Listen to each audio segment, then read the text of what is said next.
What's going on, guys? Justin with Tier 1 Gear and EDC Reviews, and today in front of me I actually have the new QSP Rhino, which I think is due out sometime in November, so mark your calendars. This thing's definitely going to be a hit. QSP did an excellent job on it, and of course I'm a sucker for a good clip point. I love the runoff fuller, but for me, that jimping did it. I mean, you don't really see much like that on, modernized knives these days. It kind of has like a more classic kind of feel, but continues over in the same spiral pattern on the back spacer. Really good look.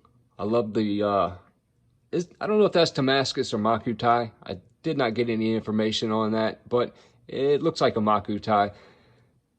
Great design. I gotta hand it to them. It's definitely a beastly little knife, although the handle is only 4 1/4 in length and the blade is 3 1/4.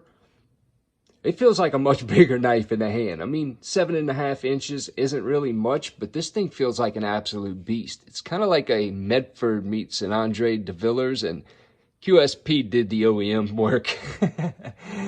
But yeah, all in all, like I said, feels great in the hands. Action on it, really droppy. One little shake, nice controlled drop. It isn't a guillotine per se. You actually have a little bit of control over it, but of course with that fuller, you could spidey flick it really nicely.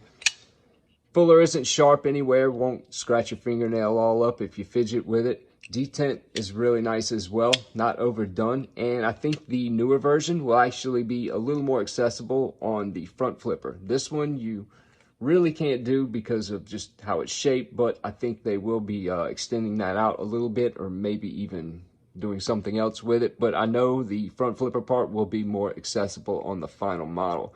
Now, I'm not a huge fan of the placement for this. I mean, I get it. It's more of a tactical style knife, but I really wish they would have hit it down here in the back spacer. Yeah, that would have ruined the pattern on the back spacer, but I would have much rather seen it in a place that's not as visible.